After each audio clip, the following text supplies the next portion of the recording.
Hugues Hector Zogo, bonjour.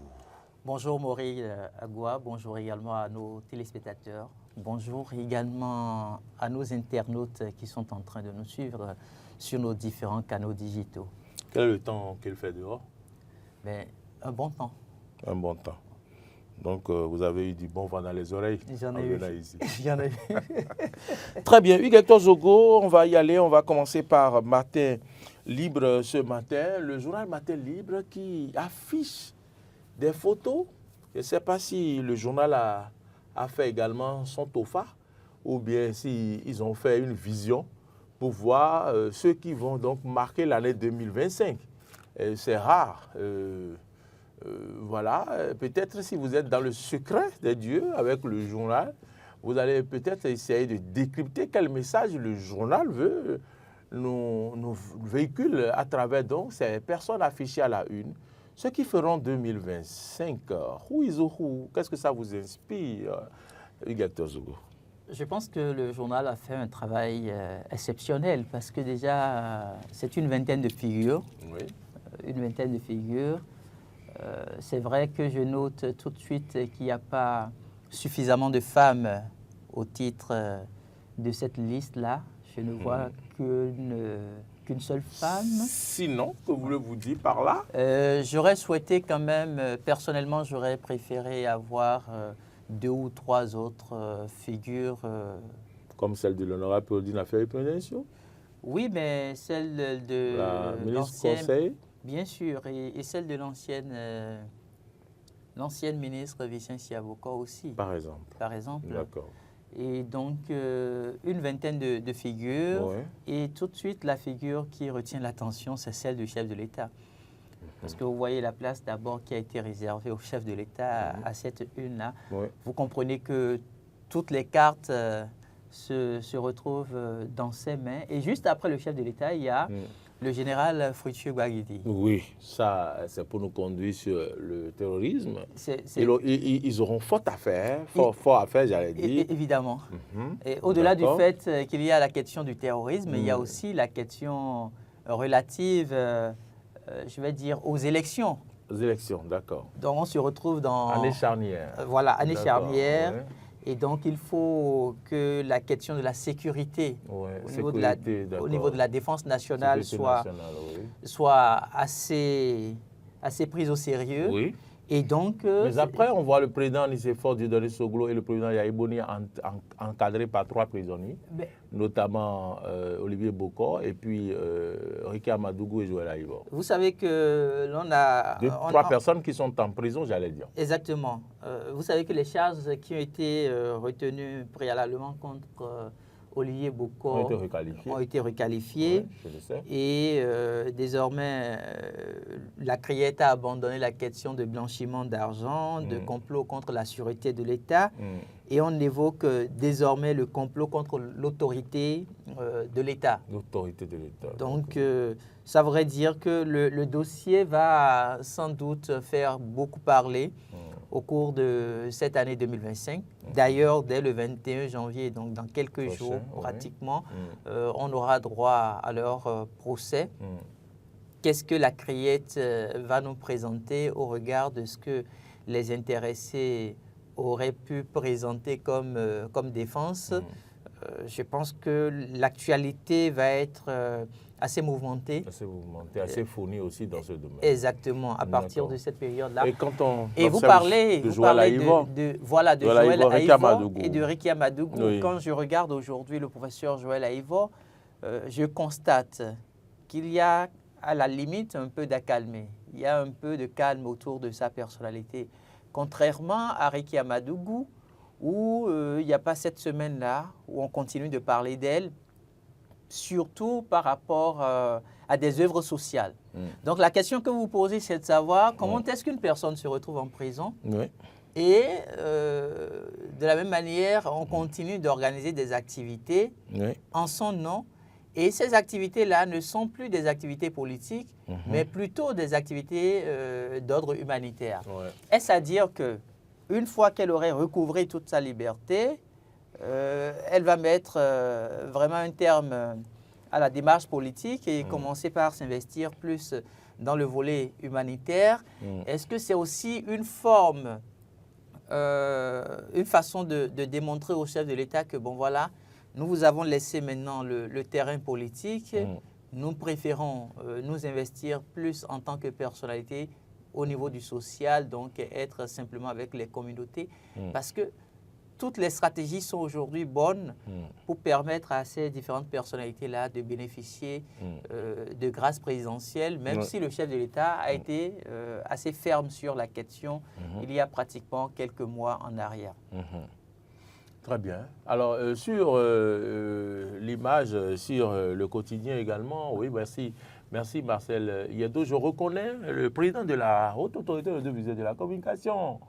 Qu'est-ce que ça vous inspire? Mais vous savez, il y a pratiquement, je crois, 24 heures qu'on a eu droit à un communiqué au niveau de la Haute Autorité de l'audiovisuel et de la communication. Qui dit quoi? Un communiqué qui, je vais vous le lire, compte tenu du caractère délicat de l'information liée à la sécurité, je rappelle à tous que conformément à la loi 2015-07 du 20 mars 2015 portant Code de l'information et de la communication, en son article 36, les informations sensibles relatives au terrorisme dans une partie du septentrion de notre pays requièrent, ici comme ailleurs, pour leur traitement, doigté et circonscription.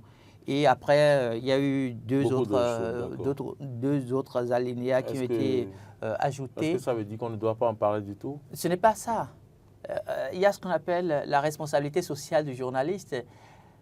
Bien souvent, les téléspectateurs, les internautes ne comprennent pas ces aspects-là et ils pensent que le journaliste, parce qu'il a l'information, parce qu'il détient la bonne information, il a l'obligation de tout dire.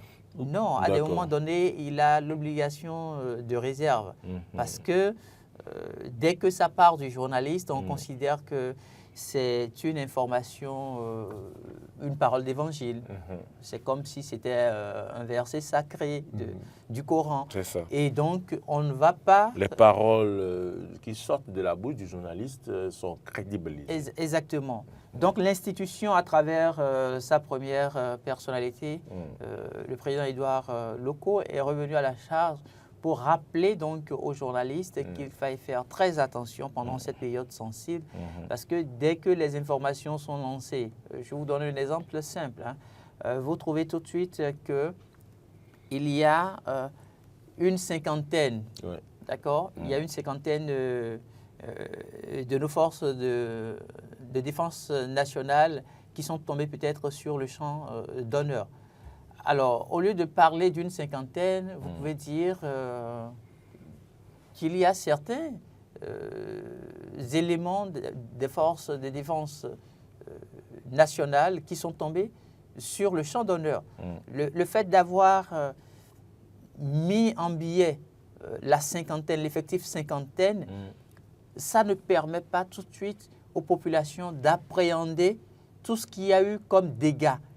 Et donc, ça ne crée pas de la psychose dans la conscience collective. Donc, le journaliste, aujourd'hui, il est tenu de faire très attention aux différents propos, aux différentes informations qu'il doit pouvoir relayer. Et donc, cette mesure-là, elle est conservatoire.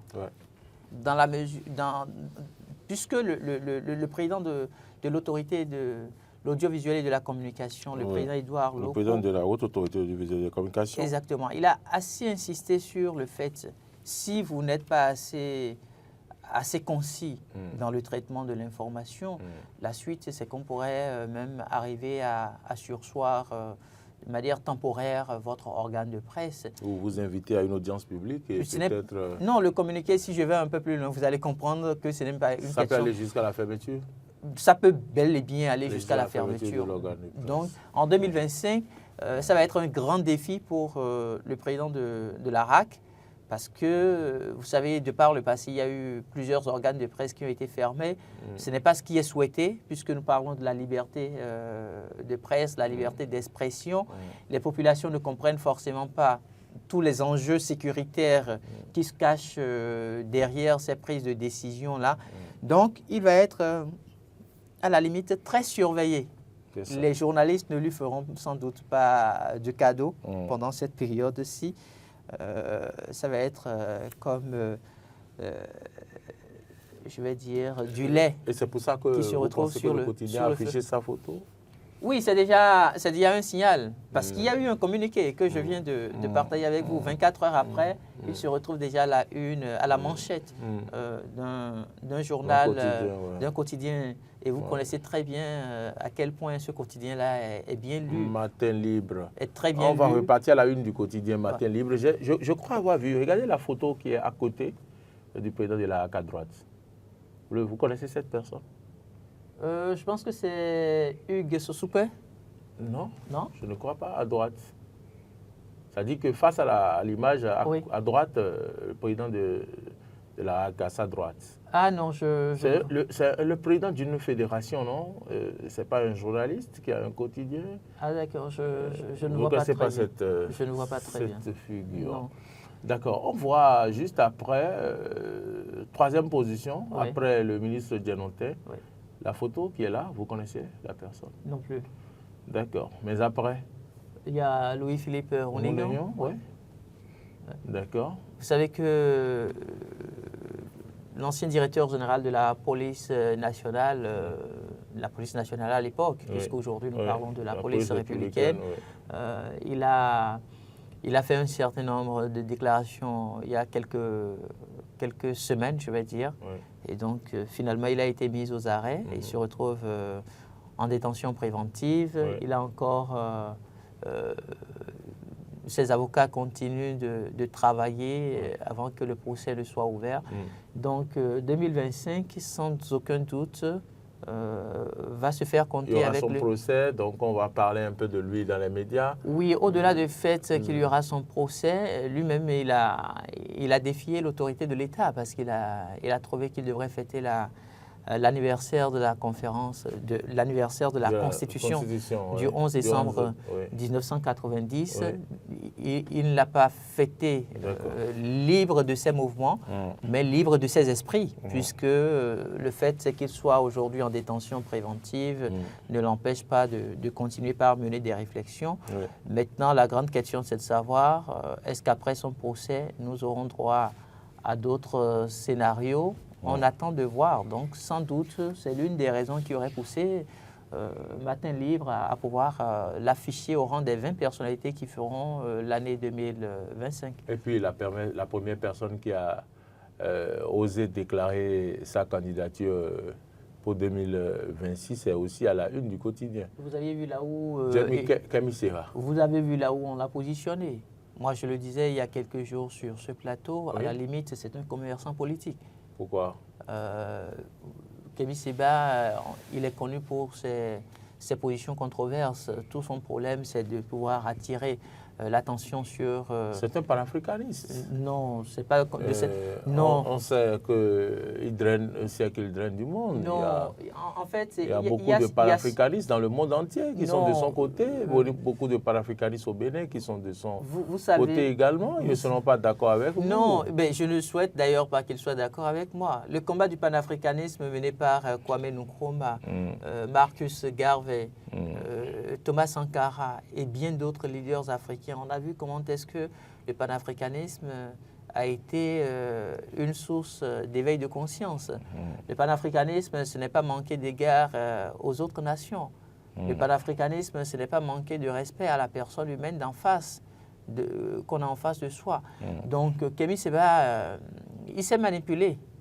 Il est dans la manipulation à outrance. Il sait sur quel levier appuyer pour avoir la masse avec lui. C'est ça. Et il en a l'habitude. Donc, on ne va pas se permettre de dire, même si aujourd'hui... Mais ce n'est pas vous qui l'avez mis à la une du quotidien, c'est le quotidien qui a affiché sa photo. Donc, et je pense qu'en 2025... Le quotidien parle, puisqu'on parle de lui maintenant, évidemment, nous sommes en 2025, et nous on parle de lui sur ce plateau, ça veut dire qu'on va entendre parler de lui également. On va entendre parler de lui, mais les Béninois auront l'occasion de lui dire que même s'il y a quelqu'un qui devrait remplacer le président Patrice Talon, ce n'est pas lui. Parce qu'aujourd'hui, notre pays, on ne va plus le laisser dans les mains de n'importe qui. Excusez-moi de le dire de cette manière-là. Le président Patrice Talon a énormément travaillé pour que nous puissions atteindre un seuil en termes de développement aujourd'hui, même s'il y a beaucoup de choses à corriger.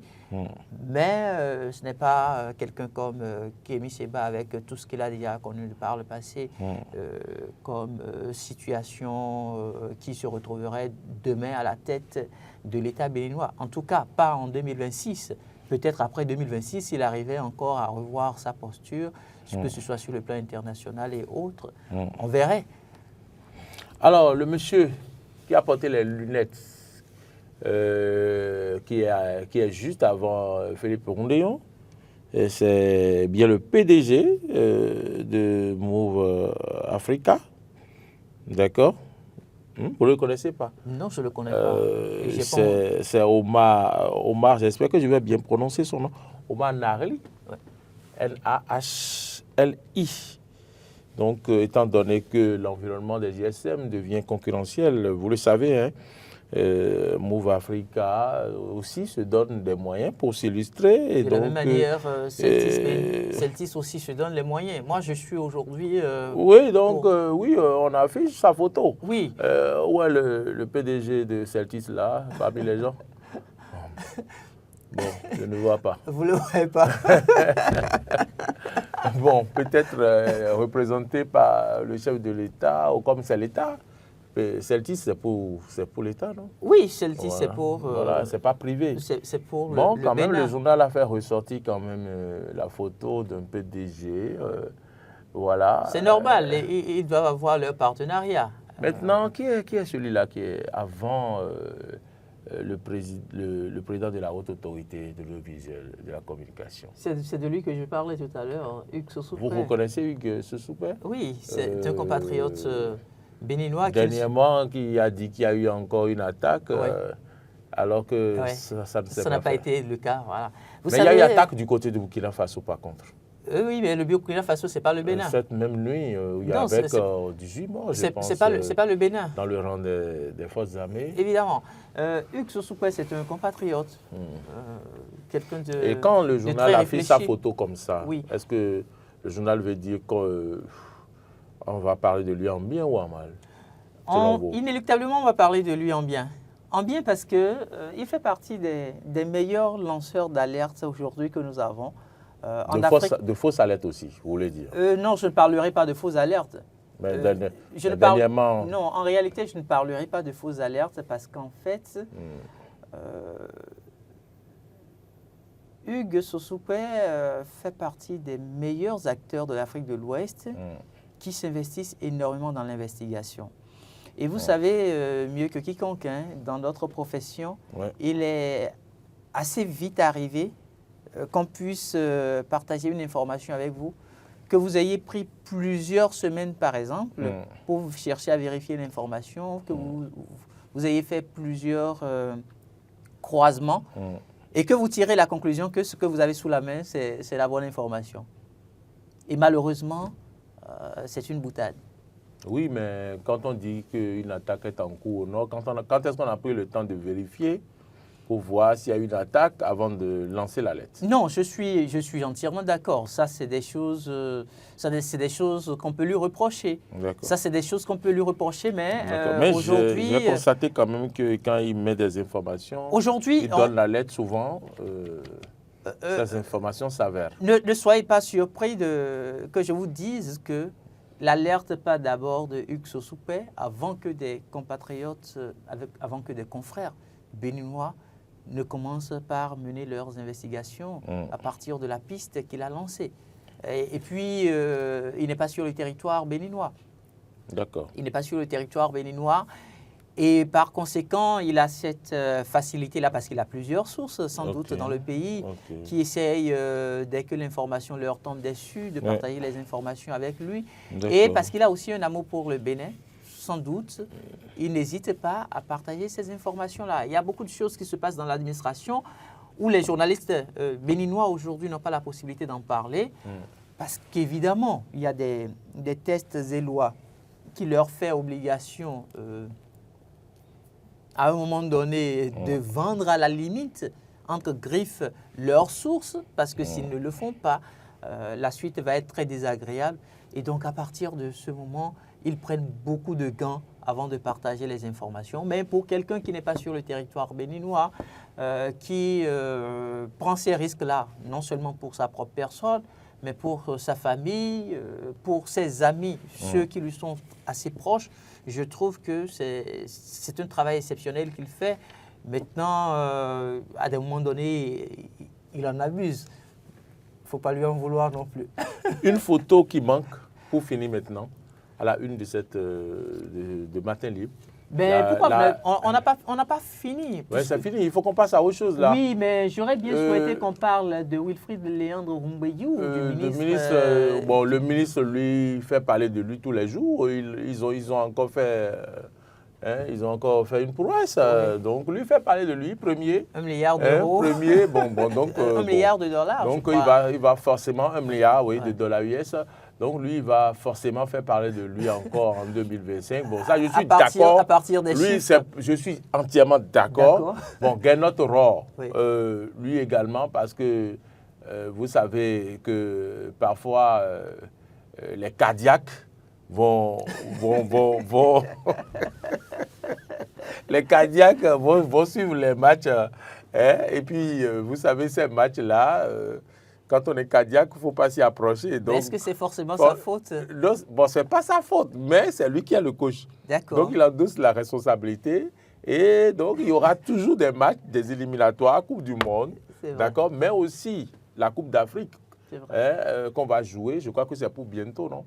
Il y a aussi la figure du procureur de la Criette. Bon, lui, tous les jours, on parle de la Criette. Oui. Donc, bon, je ne sais pas. En 2025, qu'est-ce qu'on attendrait de lui? La Criette va continuer par faire son travail avec les procès en cours. Et que ce soit une institution impartiale, par exemple. Bon, oui, le souhait de toutes les populations béninoises. Wilfrid Léandre, quand vous en parlez. Oui, Wilfrid Léandre, je voudrais le féliciter. Hein. C'est ça. Je voudrais le féliciter pour le travail exceptionnel qu'il fait. Se retrouver à sa place n'est pas du tout facile, surtout pour... C'est le travail qu'il fait qui n'est pas facile. C'est le travail qu'il fait qui n'est pas facile et le faire avec une personne ayant pour nom Patrice Talon. Un chef d'État qui, pratiquement en 8-9 ans, n'a fait que des réformes structurelles, des réformes institutionnelles, des réformes politiques.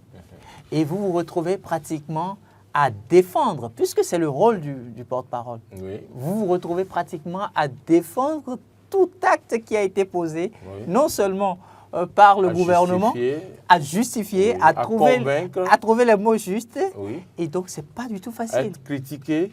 Oui, mais c'est d'abord ça qu'il a accepté avant d'être porte-parole du gouvernement.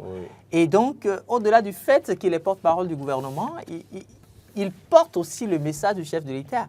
Et donc, s'il fait une petite erreur en sortant des extraits d'expressions ou de groupes de mots qui ne répondent pas à la démarche du chef de l'État, la seconde d'après, c'est qu'il est remercié. Bon, ce n'est pas encore arrivé, il le fait si bien. Oui, voilà, c'est pour vous dire à quel point il va se retrouver tout le temps stressé. Tout le temps stressé. Avant de prendre la parole, il faut pouvoir jouer avec plusieurs cartes. Il y a l'opposition qui est là et qui vous guette.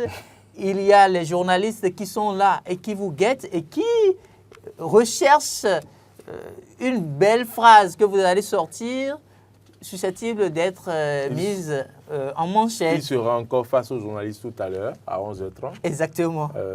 À la salle Fleuve jaune du ministère des Affaires étrangères. Donc, il commence bien l'année, comme le mentionne le quotidien. Exactement. Donc, je pense quand même qu'il est dans son rôle. Il est dans son rôle. Il fait le job.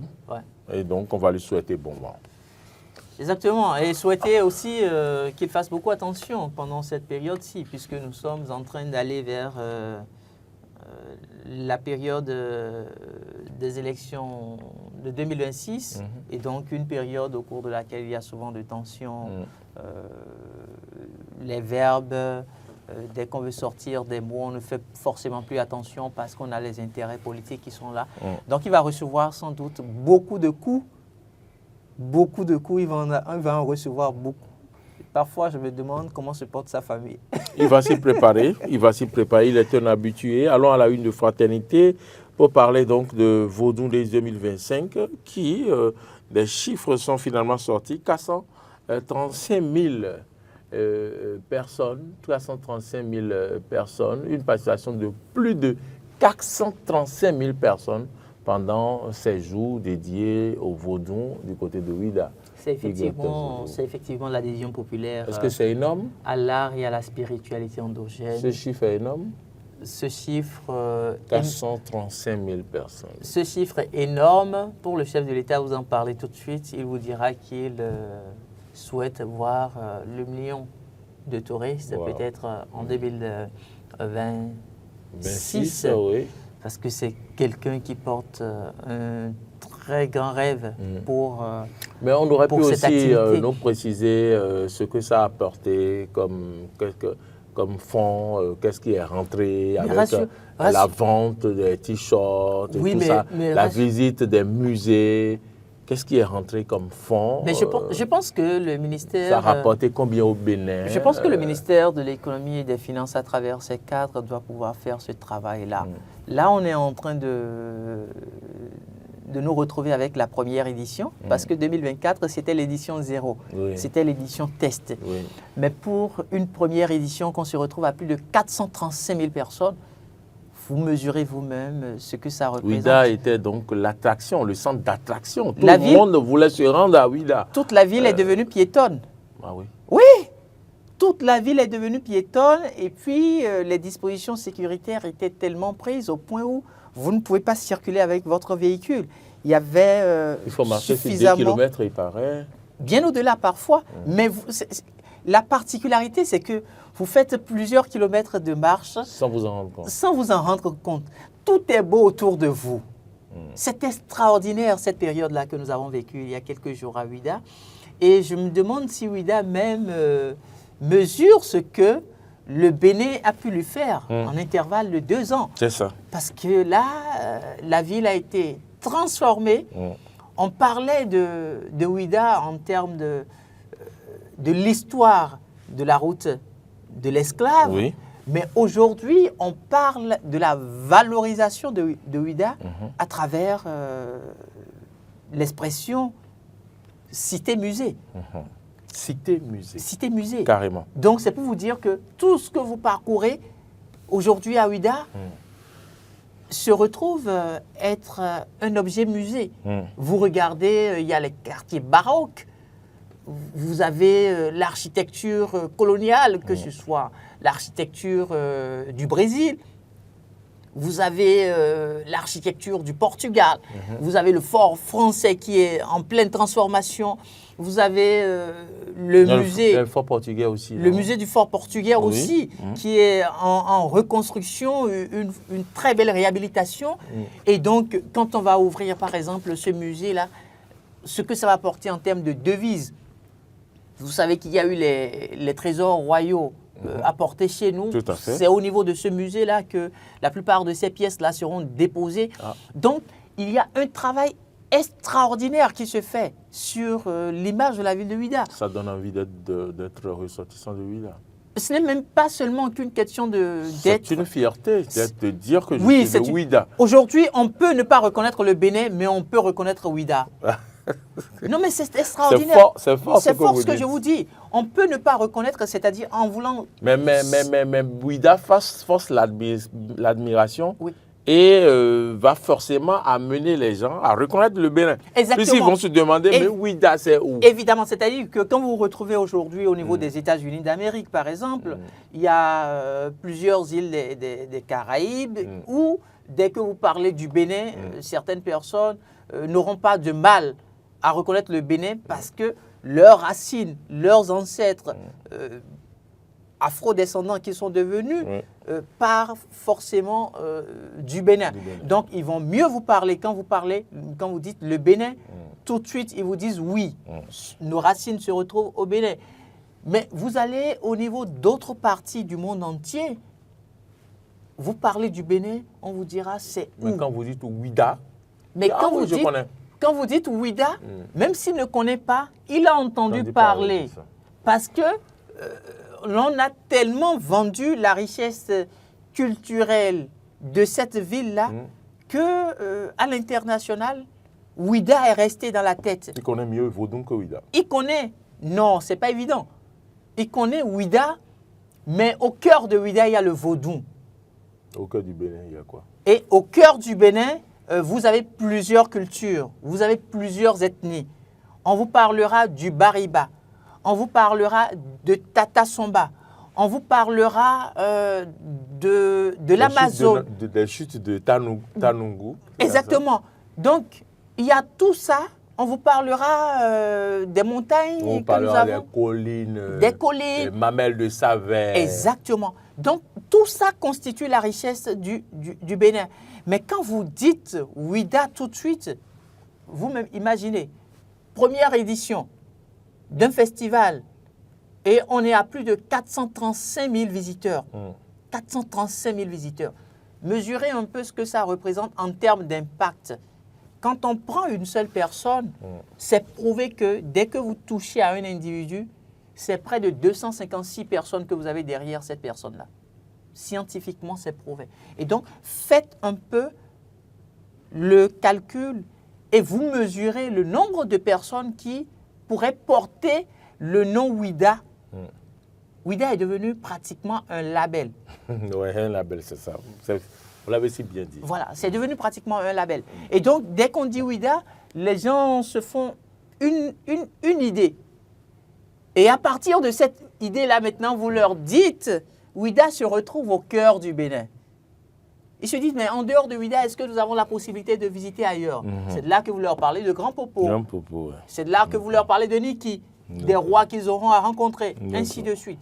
Donc, c'est pour vous dire que ce festival aujourd'hui, qui est en train de mettre en valeur nos valeurs endogènes, la spiritualité vaudou, non seulement dépasse les vaudounos, puisque c'est devenu un patrimoine national, et qui vous dit peut-être que cette richesse même pourrait, les années à venir, être inscrite au patrimoine mondial de l'UNESCO. En tout cas, c'est notre prière. Et je pense que ça va se faire. Parce que tellement c'est fait avec dextérité. Exactement. Que quand même, ça... Et je pense que nous devons quand même remercier. Il y a deux couches fondamentales qu'on doit pouvoir remercier par rapport, deux ou trois. Il y a eu même un communiqué pour remercier tous ceux qui ont participé au festival, les festivaliers, tous ceux qui...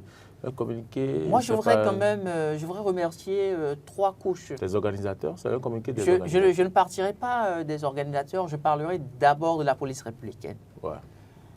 Franchement, ils ont été extraordinaires.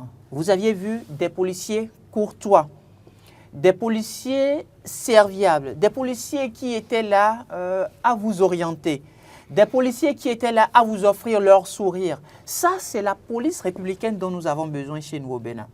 Vous aviez une forte délégation, une forte présence de la police républicaine, mais ce n'est pas de la peur qui vous anime. Bien au contraire, vous vous dites, ah oui, je suis en sécurité. À tous les carrefours, quasiment, il y avait la présence de la police républicaine. C'est ça. Et vous la connaissez très bien. Qui? La commissaire divisionnaire. Oui, de l'Atlantique. Exactement. Ouais. Madame Bouko. Bouko, oui. Elle a été... Bukovo. Bukovo. Bukovo, ouais. Elle a été extraordinaire. Présente sur le terrain. Vous n'allez pas penser que c'était une officier de police qui s'investissait autant. À des moments donnés, vous vous dites, mais pourquoi? Elle-même, vous l'avez vu sur le terrain. Elle-même sur le terrain. Commissaire divisionnaire de police, exactement. si je ne me trompe. Elle-même sur le terrain. À plusieurs reprises, je l'ai croisée, que ce soit à la mairie, que ce soit au niveau du Fort français, que ce soit... En tenue. Hein. En tenue. En tenue, du début jusqu'à la fin. Moi, ça m'a ça m'a sidéré. C'est des femmes qui sont en train de révolutionner le secteur pour montrer quand même qu'on peut leur confier de grandes responsabilités. Qu'on peut leur faire confiance. Exactement. Des femmes qui sont en avant pour la sécurité, stratégie sécuritaire, je pense quand même que franchement, c'est extraordinaire. Chapeau à tous les officiers qui étaient à Ouida, parce qu'il y a eu suffisamment d'officiers que vous voyez, à la limite, vous voyez plusieurs barrettes, et vous vous dites, mais comment se fait-il que des officiers se retrouvent sur le terrain de cette façon-là? Et la troupe était organisée. Du directeur général de la police. Et franchement, on le salue. On le salue, on le remercie pour cet exemple c'est-à-dire cette image de la police républicaine qui a été présentée. Je crois que le monde entier, à travers plus de 435 000 personnes, le monde entier en parlera. Parce que des gens auraient pris des photos avec ces policiers-là et quand ils vont rentrer chez eux, ils pourront dire au Bénin, il y a une force de sécurité publique qui travaille effectivement à préserver la quiétude. Deuxième couche sociale que je vais remercier, si vous permettez, ce sont ceux qui ont nettoyé la ville. Hommes, femmes, de jour comme de nuit. Vous voulez faire la publicité à une société? Je ne donne pas le nom de société. Ouais, mais je trouve, vous voulez faire la publicité, là? Mais je trouve que ça a été un travail extraordinaire. Extraordinaire. Ouida a connu une transformation extraordinaire. Après vous êtes reparti là-bas? Je suis déjà reparti et la ville est restée intacte. Ça voudrait dire que l'équipe de cette structure-là qui se retrouve aujourd'hui à Ouida est en train de prendre le pli. Et c'est le lieu de demander aux autorités communales d'y veiller. Parce que là maintenant, je l'ai dit, la ville se retrouve être cité-musée. À tout moment, les touristes vont chercher à descendre. À tout moment, nos compatriotes qui se retrouvent au niveau du septentrion vont chercher à descendre.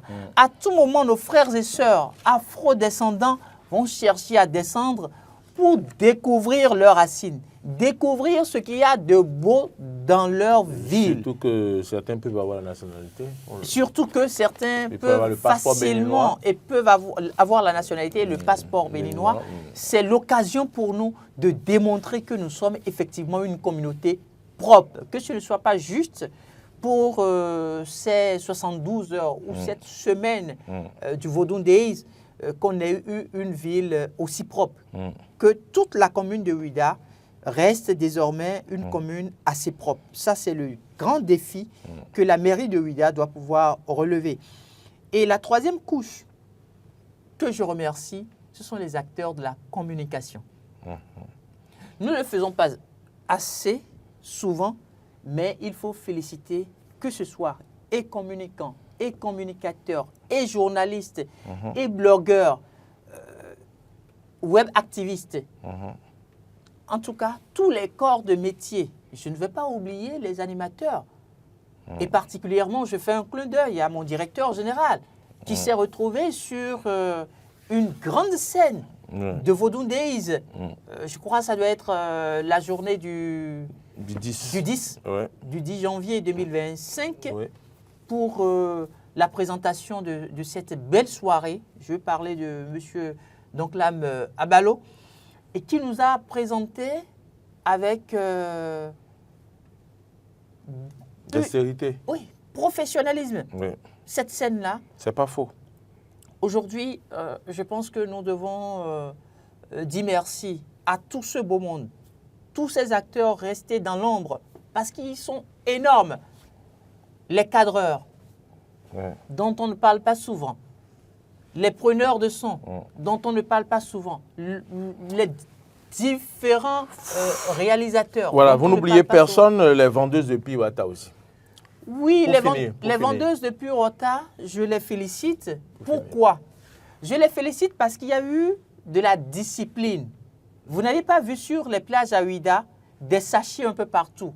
Il y avait plusieurs poubelles qui étaient installées. Et vous constatez donc... Une chose d'avoir les poubelles, mais l'autre chose, c'est que les gens aillent mettre les choses dans les poubelles. Et ça a été respecté. Et ça a été respecté. D'accord. Cet esprit citoyen, cette volonté de mieux faire, de respecter le protocole mis en place pendant cette période des Vodun Days nous permet aujourd'hui de dire que le Bénin est en train d'être hissé au rang des grandes nations. Nous devons, en tant que Béninois, être fiers de ce qui se fait et demander à ce que les éditions qui vont suivre, que les choses s'améliorent davantage. On n'est qu'à la première édition et on a eu droit à ce résultat-là. D'ici 2, 3, 4, 5 ans, Ouida aura du mal à accueillir les Vodun Days. Vivement. Merci à vous, Hugues Hector Zogo. J'aurais aimé qu'on parle d'autre chose, mais le temps est allé très vite. Très vite. Je ne voyais pas que vous étiez en train donc de grainer des minutes. Et donc, je m'en rends compte. C'est le sujet qui je m'en rends compte. Je me disais qu'à vous seul, vous ne pourrez pas faire plus de 10 minutes. Bon. Mais finalement, à vous seul, vous pouvez faire 2 heures de temps sans qu'on ne s'en rende compte. Merci d'être venu.